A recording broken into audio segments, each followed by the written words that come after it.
Good morning student. आज मेरी अगली वीडियो आ रही है। प्रीवियस वीडियो में आपने सॉल्यूशन पढ़ा, सॉलिड स्टेट पढ़ा। अब जो मेरा वीडियो आएगा, अब दो वीडियो बनाऊंगा। दो वीडियो बनाने का कारण क्या है, क्योंकि अब मैं टॉपिक शुरू कर रहा हूं केमिस्ट्री का। जो अगला ब्रांच है ऑर्गेनिक केमिस्ट्री, जो काफ़ी ही बेसिक फंडामेंटल है और बहुत ही इंपॉर्टेंट है for competition, for board, for your future study, either BSc MSc जो भी हो। ठीक है, इसमें क्या करूंगा मैं, पहला जो वीडियो होगा वह रिएक्शन मैकेनिज्म का जो बेसिक कॉन्सेप्ट है, जो 11th में पढ़ाया जाता है, जो ऑर्गेनिक केमिस्ट्री का फंडामेंटल है, या हिंदी में कहें जो न्यू होता है, जो रिएक्शन मैकेनिज्म है, उसको पढ़ाऊंगा। और जो दूसरी वीडियो बनेगा वह सेकेंड ईयर का ऑर्गेनिक केमिस्ट्री का जो पहला चैप्टर है, haloalkanes and haloarenes. तो जो पहला वीडियो बनेगा रिएक्शन मैकेनिज्म, और जो दूसरा बनेगा वह बोर्ड के साथ साथ, क्योंकि मैं बहुत ज़्यादा डिटेल पढ़ाऊंगा कंपटीशन के लिए, कंपटीशन के साथ साथ उन बीएससी के बच्चों के लिए जो एमएससी का एंट्रेंस आईआईटी या जो भी बड़े इंस्टीट्यूट से देना चाहते हैं। तो प्लीज़ इस वीडियो को आप ज़्यादा से ज़्यादा देखें, जिससे आपका बेसिक क्लियर होगा। तो जो मेरा पहला वीडियो बनेगा वह होगा मैकेनिज्म ऑफ, देखो दो वीडियो बनेगा ऑर्गेनिक केमिस्ट्री में, लिख दे रहा हूँ पहले ही, ऑर्गेनिक केमिस्ट्री। ऑर्गेनिक केमिस्ट्री का ब्रांच में पढ़ाने जा रहा हूं। ठीक है, तो ऑर्गेनिक केमिस्ट्री में दो वीडियो में बनाऊंगा। बहुत ही अच्छी केमिस्ट्री है ये, सिर्फ समझ इसमें डेवलप होना चाहिए।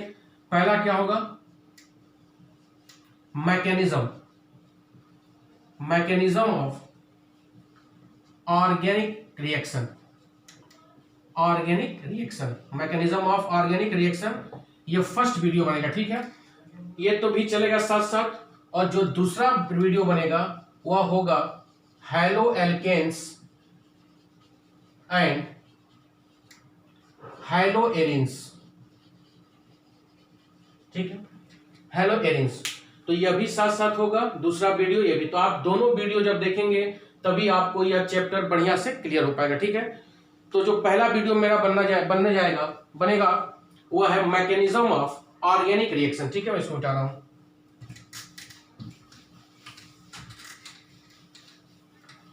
ऑर्गेनिक रिएक्शन का मैकेनिज्म, तो जो चैप्टर का नाम होगा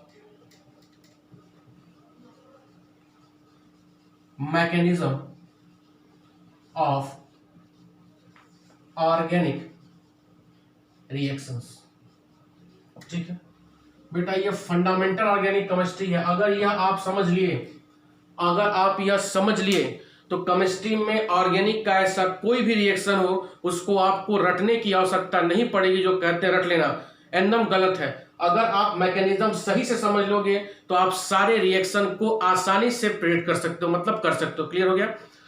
तो चैप्टर का नाम क्या है, मैकेनिज्म ऑफ ऑर्गेनिक केमिस्ट्री, जो काफी लंबा चैप्टर है। लंबा चैप्टर मैं कर भी दिया हूं, जिसकी वजह से आपको अच्छी तरह इसमें समझ डेवलप करना है। और मैं प्लीज फिर कह रहा हूं, वीडियो को फॉरवर्ड करके मत देखिएगा, शुरू से अंत तक देखिएगा वीडियो, तभी यह समझ में आएगा। तो चैप्टर का नाम क्या है, मैकेनिज्म ऑफ ऑर्गेनिक केमिस्ट्री। ठीक है, अब देखो पहला पॉइंट समझिए कि कोई भी ऑर्गेनिक रिएक्शन, ऑर्गेनिक रिएक्शन, ठीक है, कोई भी ऑर्गेनिक रिएक्शन में दो चीज होता है। क्या क्या? एक सबस्ट्रेट होता है प्लस दूसरा रिएजेंट होता है। दूसरा क्या है, रिएजेंट। तो रिएजेंट जो होता है अटैक करता है किसके ऊपर, सबस्ट्रेट के ऊपर। तो जब सबस्ट्रेट के ऊपर अटैक करता है तो किसका फॉर्मेशन होता है, प्रोडक्ट का। किसका फॉर्मेशन होता है, प्रोडक्ट। तो बेसिक चीज जानिए कि सबस्ट्रेट के ऊपर अटैक कौन करेगा, रिएजेंट। और जब रिएजेंट अटैक करता है तो क्या बनता है, प्रोडक्ट। समझ में आ रहा है? और किसी भी रिएक्शन का स्टेप बाय स्टेप, ध्यान दीजिएगा, किसी भी रिएक्शन का स्टेप बाय स्टेप की जो स्टडी होती है, किसी भी रिएक्शन के स्टेप बाय स्टेप की जो स्टडी होती है, उसी को हम बोलते हैं रिएक्शन मैकेनिज्म। क्लियर हो रहा है? रिएक्शन मैकेनिज्म, बोलो। तो या दूसरे शब्दों में कह सकते हैं किसी भी ऑर्गेनिक रिएक्शन का स्टेप बाय स्टेप जो स्टडी, स्टेप बाय स्टेप कई स्टेप में होगा, स्टेप बाय स्टेप की जो स्टडी होगी उसी को हम क्या बोलेंगे, रिएक्शन मैकेनिज्म। और एक चीज याद रखिएगा, reaction mechanism is a hypothesis, reaction mechanism is a hypothesis. Clear हो रहा है? कोई भी पूछे रिएक्शन मैकेनिज्म क्या होता है, हाइपोथेसिस। कोई दिक्कत यहां तक? यह बेसिक है।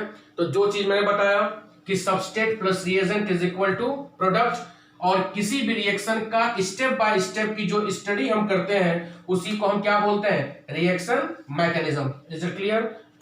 ठीक है, अब देखो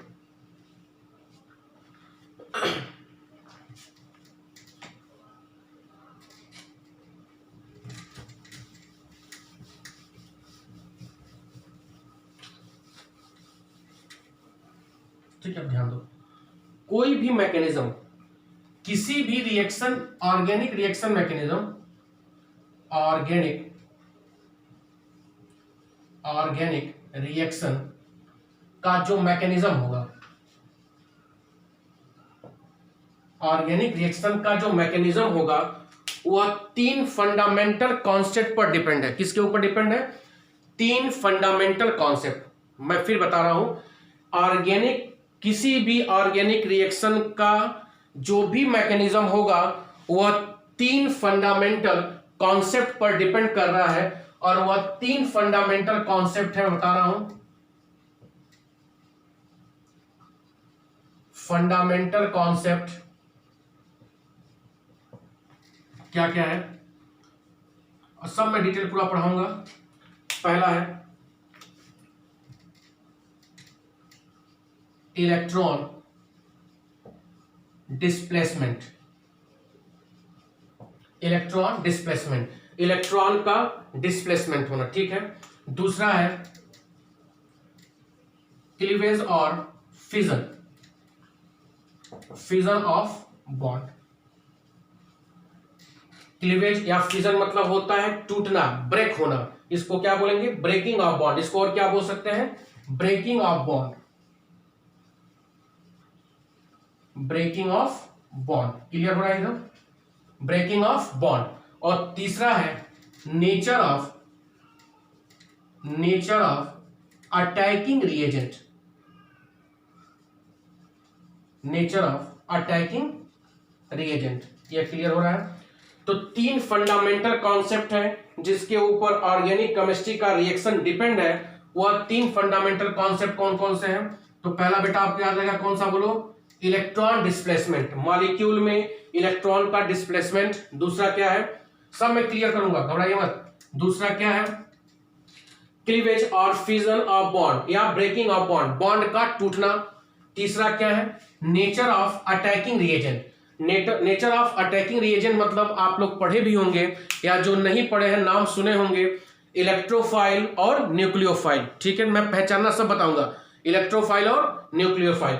तो किसी भी ऑर्गेनिक रिएक्शन का जो मैकेनिज्म होता है वह 3 फंडामेंटल कॉन्सेप्ट पर डिपेंड करता है, 3 फंडामेंटल कॉन्सेप्ट पर डिपेंड करता है। वह 3 फंडामेंटल कॉन्सेप्ट कौन कौन से हैं, इलेक्ट्रॉन का डिस्प्लेसमेंट, क्लीवेज और फिजन ऑफ बॉन्ड और ब्रेकिंग ऑफ बॉन्ड, और तीसरा क्या होगा, nature of attacking reagent. Clear हो रहा है?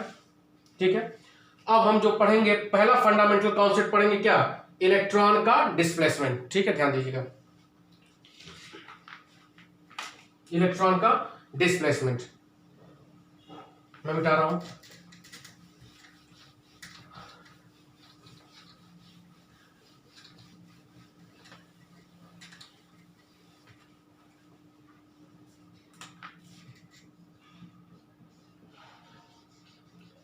Electron displacement, electron displacement. ठीक है, तो किसी भी मॉलिक्यूल में या किसी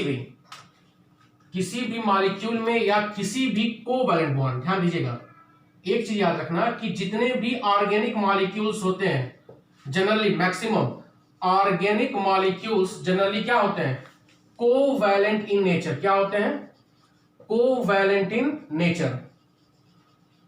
तो ठीक है, क्या नेचर होते हैं, कोवैलेंट इन नेचर होते हैं। तो बेटा जब कोवैलेंट इन नेचर होगा तो मतलब ऑर्गेनिक मॉलिक्यूल कैसे बना होगा, शेयरिंग ऑफ इलेक्ट्रॉन्स। कैसे बना होगा? Sharing of electron. क्लियर हो रहा है? इसका मतलब ऑर्गेनिक मॉलिक्यूल जनरली किससे बनता है?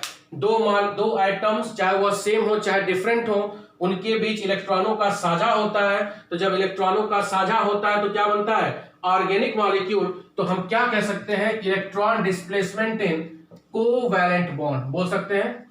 Covalent bond. समझ में आ रहा है? क्यों कोवैलेंट बॉन्ड बोल रहे हैं? कि मैं क्या बोल रहा हूं कि बेटा जितने भी ऑर्गेनिक मॉलिक्यूल्स होते हैं उनका नेचर क्या होता है? कोवैलेंट। और आप जानते भी होंगे कि कोवैलेंट बॉन्ड का फॉर्मेशन कैसे होता है? इलेक्ट्रॉनों के साझा करने से। तो हेडिंग क्या होगा? Electron displacement in covalent bond. ठीक है, अब देखो इलेक्ट्रॉन का डिस्प्लेसमेंट कोवैलेंट बॉन्ड में जो होता है वह 3 प्रकार से होता है। किससे होता है? 3 प्रकार से। कैसे कैसे? एक होता है इंडक्टिव इफेक्ट। किसके द्वारा होता है? Inductive effect. यह सब बहुत इंपॉर्टेंट है। दूसरा मीजोमेरिक इफेक्ट। सब पढ़ाऊंगा, सब पे क्वेश्चन आता है। Mesomeric effect. ठीक है। तीसरा होगा इलेक्ट्रोमेरिक इफेक्ट। Electromeric effect. मैं क्या कह रहा हूं कि ऑर्गेनिक मॉलिक्यूल का नेचर क्या होता है? कोवैलेंट होता है। कोवैलेंट क्यों होता है? क्योंकि यह किससे बनता है? शेयरिंग ऑफ इलेक्ट्रॉन से बनते हैं। तो शेयरिंग ऑफ इलेक्ट्रॉन से बनते हैं तो कौन सा बॉन्ड होगा? बोलो।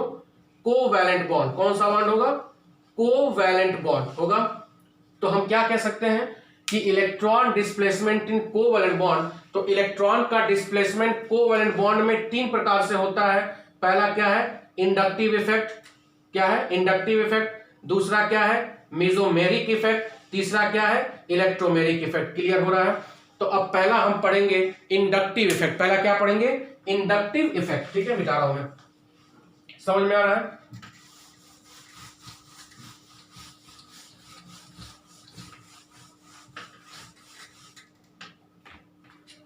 पहला क्या होगा?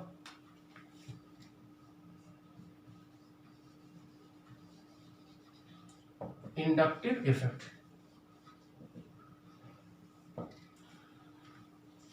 इंडक्टिव इफेक्ट, इसका हिंदी होता है प्रेरण प्रभाव। क्या होता है? प्रेरण प्रभाव। अब देखो इंडक्टिव इफेक्ट समझने से पहले 2 चीज समझेंगे, ध्यान दो थोड़ा सा। अभी इंडक्टिव इफेक्ट समझे, हम कोवैलेंट बॉन्ड समझ रहे हैं। कोवैलेंट बॉन्ड क्योंकि बेसिक है, अगर नहीं समझाऊंगा डायरेक्ट वही बता दूंगा, समझ में आएगा। कोवैलेंट बॉन्ड कैसे बनता है? इलेक्ट्रॉनों के साझा करने से। Sharing of electrons. कैसे बनता है? Sharing of electron. अब ध्यान दो, तो शेयरिंग ऑफ इलेक्ट्रॉन 2 लोगों के बीच में हो सकता है। पहला क्या होगा? Sharing of electron between.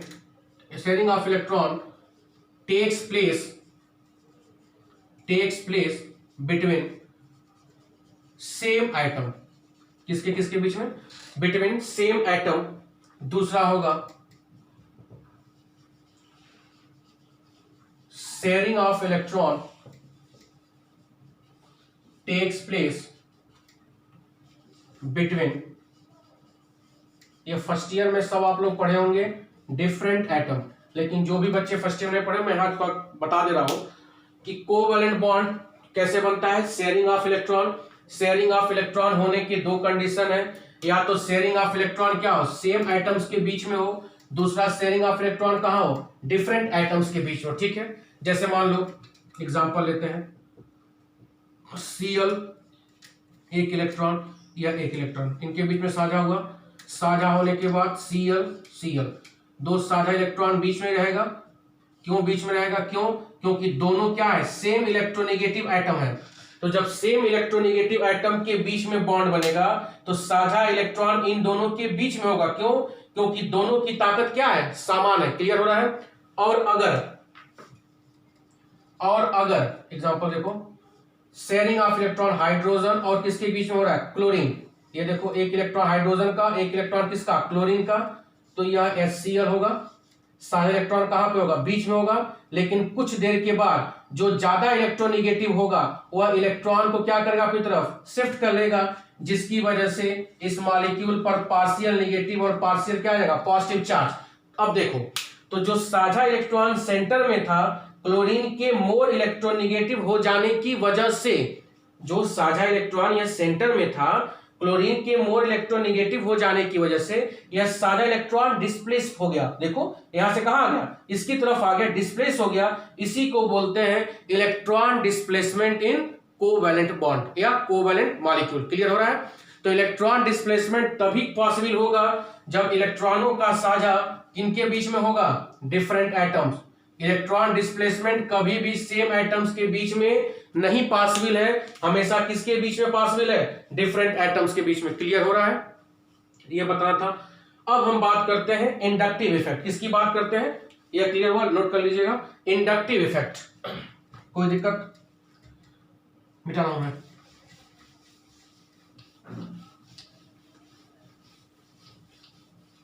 ठीक है, इंडक्टिव इफेक्ट। एक चीज पहले याद रखिए कि पहला क्या होता है, इसमें याद क्या करना है, inductive effect. Inductive effect is represented by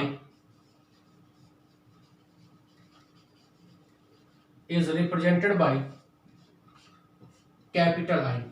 किससे रिप्रेजेंट करते हैं, कैपिटल आई। याद रहेगा, इंडक्टिव इफेक्ट को किससे रिप्रेजेंट करते हैं, कैपिटल आई से। ठीक है, दूसरा जो सबसे इंपॉर्टेंट पॉइंट है, it is permanent effect. It is permanent effect, मतलब मॉलिक्यूल में एक बार इलेक्ट्रॉन डिस्प्लेस हो जाएगा, फिर वह अपने पुराने वाले कंडीशन में नहीं आ पाएगा। इसका मतलब यह क्या होता है, इट इज परमानेंट इफेक्ट। जब एक बार मॉलिक्यूल में इंडक्टिव इफेक्ट हो जाएगा तो फिर अपने पीछे वाले जो पहले जो जिस अवस्था में था उस अवस्था में नहीं आ पाएगा। इस नाते इसको क्या बोलते हैं, परमानेंट इफेक्ट। और तीसरा जो सबसे बेसिक इंपॉर्टेंट पॉइंट है, it change the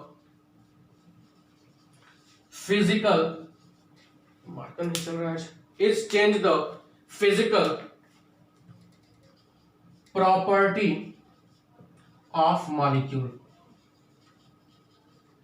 such as solubility, such as दो चीज, सच एज डाइपोल मूवमेंट, ये भी चेंज कर सकता है, dipole movement comma solubility etcetera.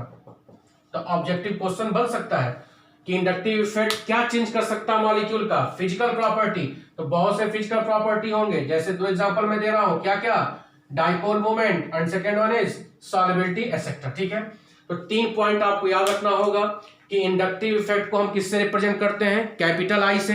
दूसरा पॉइंट कि it is a permanent effect, it change the physical property of molecule such as dipole moment और सॉल्युबिलिटी। क्लियर हो गया? अब देखते हैं होता क्या है। ये यहां तक क्लियर है? इसको आप नोट डाउन कर लीजिएगा कॉपी में अच्छी तरह से।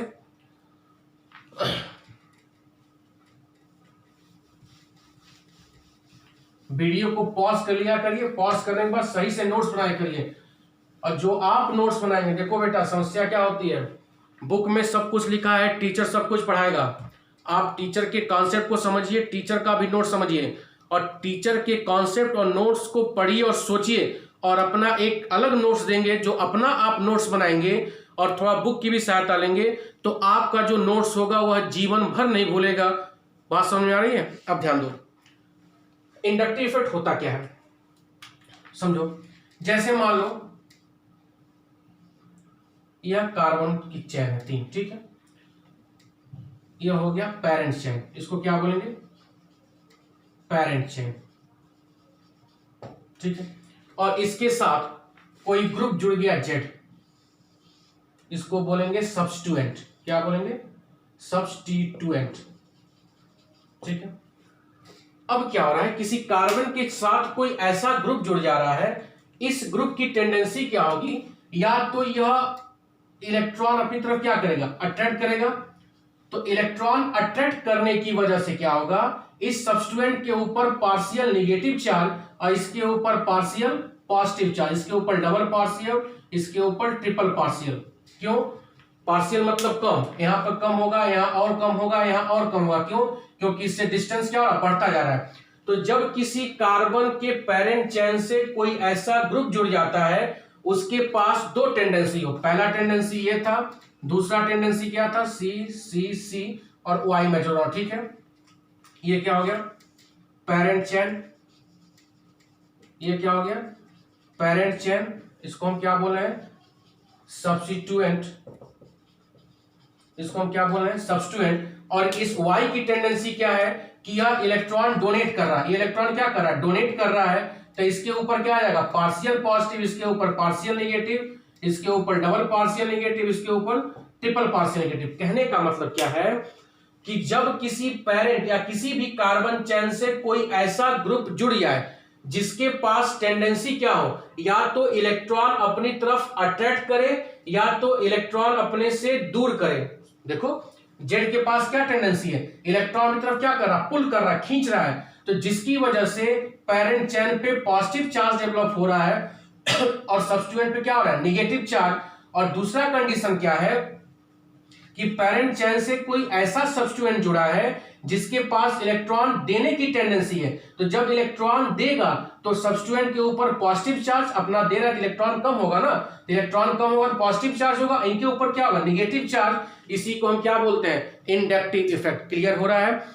तो ट्रांसफर या displacement of electron from parent chain to substituent या to substituent to parent chain is known as inductive effect. Clear हो गया।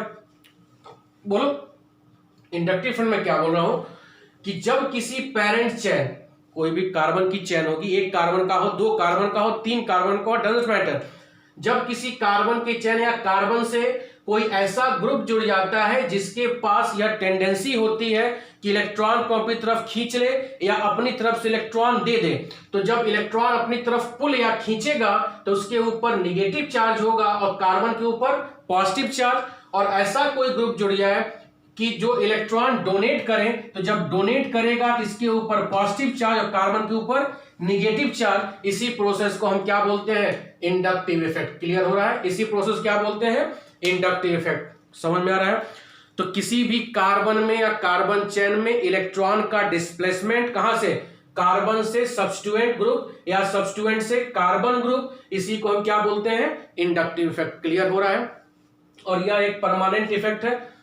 समझ में आ रहा है। अब देखो कोई दिक्कत, मिटा रहा हूं मैं। और इंडक्टिव इफेक्ट क्या होता है, परमानेंट इफेक्ट होता है। ठीक है। अब देखो इंडक्टिव इफेक्ट दो प्रकार का होता है। ठीक है। इंडक्टिव इफेक्ट कितने प्रकार का होगा, दो प्रकार का होता है। एक होता है माइनस आई इफेक्ट। क्या होता है, माइनस आई इफेक्ट। ठीक है। दूसरा क्या होगा, प्लस आई इफेक्ट। एक होता है माइनस आई इफेक्ट, दूसरा क्या होता है, प्लस आई इफेक्ट। अब समझो माइनस आई इफेक्ट समझने के लिए, यह कार्बन कार्बन कार्बन, ठीक है, यहां पर बता रहा हूं कार्बन कार्बन कार्बन, यहां पर मैं बता रहा हूं जेड, यहां पर क्या था दूसरा वाई। ठीक है।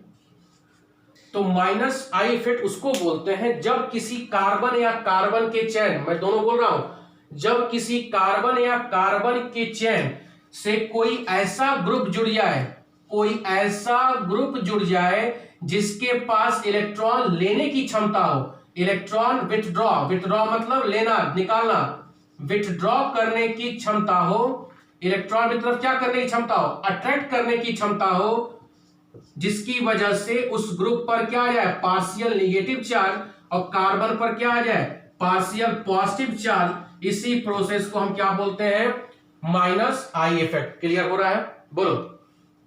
तो माइनस आई इफेक्ट में हमेशा याद रखिएगा कि कार्बन पर क्या डेवलप होगा, पॉजिटिव चार्ज, और जो ग्रुप जुड़ा होगा उस पर क्या डेवलप होगा, नेगेटिव चार्ज। समझ में आ रहा है। तो माइनस आई इफेक्ट क्या होता है, जब किसी कार्बन या कार्बन चेन से कोई ऐसा ग्रुप जुड़ा हो जिसके पास टेंडेंसी हो इलेक्ट्रॉन अपनी तरफ अट्रैक्ट करने की, जिसकी वजह से उस ग्रुप पे नेगेटिव चार्ज और कार्बन पे क्या है, पॉजिटिव चार्ज, इसको क्या बोलते हैं, माइनस आई इफेक्ट। और इसका जस्ट अपोजिट क्या है, प्लस आई। क्या कि जब किसी कार्बन या कार्बन की चेन पे कोई ऐसा ग्रुप जुड़ा हो जो इलेक्ट्रॉन डोनेट करने की टेंडेंसी रखता हो, इलेक्ट्रॉन कार्बन को डोनेट करेगा, तो जिसकी वजह से यहाँ पर पार्शियल पॉजिटिव चार्ज और यहाँ पर क्या आ जाएगा नेगेटिव चार्ज। इसी प्रोसेस को हम क्या बोलते हैं माइनस आई इफेक्ट। ठीक है, तो माइनस आई इफेक्ट में क्या होगा कि कार्बन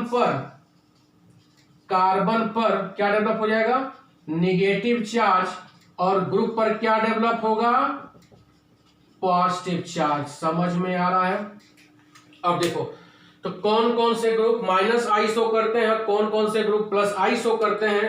आप एकदम देखिए, सबसे ज्यादा माइनस आई NO2, उसके बाद साइनो ग्रुप, ये सब पढ़े होंगे आप लोग, फिर COH, समझ में आ रहा है, फिर फ्लोरीन, फिर क्लोरीन, यह बॉन्ड है, यहां भी बॉन्ड लगा है, फिर ब्रोमीन, फिर आयोडीन, फिर एल्कॉक्सी OR, फिर OH, फिर CH2 double alkene group CH2, फिर हाइड्रोजन। तो यह सारे ग्रुप क्या है माइनस आई इफेक्ट शो करते हैं। Nitro, cyano, acid, fluorine, chlorine, bromine, iodine, OR, OH, alkene और हाइड्रोजन। ठीक है, और प्लस आई ग्रुप कौन शो करता है all alkyl group. All alkyl group कौन शो करता है ऑल एल्किल ग्रुप। क्यों शो करते हैं? क्योंकि इनमें होता है हाइपर कॉन्जुगेशन का प्रोसेस। क्या होता है हाइपर कॉन्जुगेशन का प्रोसेस, जो तीसरे या चौथे वीडियो में आएगा। क्लियर हो रहा है? तो माइनस आई इफेक्ट के यह सब हो गए, प्लस आई इफेक्ट के कौन हो गए एल्किल ग्रुप, जैसे CH3 CH2, समझ आ रहा है, methyl group, ethyl group, propyl group, ये सब क्या हो गए एल्किल ग्रुप हो गए। तो कोई पूछेगा कि एल्किल ग्रुप क्यों प्लस आई इफेक्ट शो करता है, मतलब ये अपना इलेक्ट्रॉन कार्बन को देगा, डोनेट करेगा, क्योंकि इसमें क्या होता है हाइपर कॉन्जुगेशन, जो मैं अगले वीडियो में समझाऊंगा। ठीक है, तो ये रिएक्शन मैकेनिज्म का ये टॉपिक मैं यहां तक पढ़ाया। अब अगली वीडियो जो बनाऊंगा वह एल्किल हैलाइड का पूरा चैप्टर सिस्टमेटिक पूरा डिटेल में पढ़ाऊंगा। ठीक है, या फिर आगे मैं प्लस आई माइनस आई को कल आगे कंटिन्यू करूंगा। आज की वीडियो यहां तक रहने दीजिए। कोई दिक्कत होगा कमेंट बॉक्स में क्वेश्चन पूछ सकते हैं। धन्यवाद।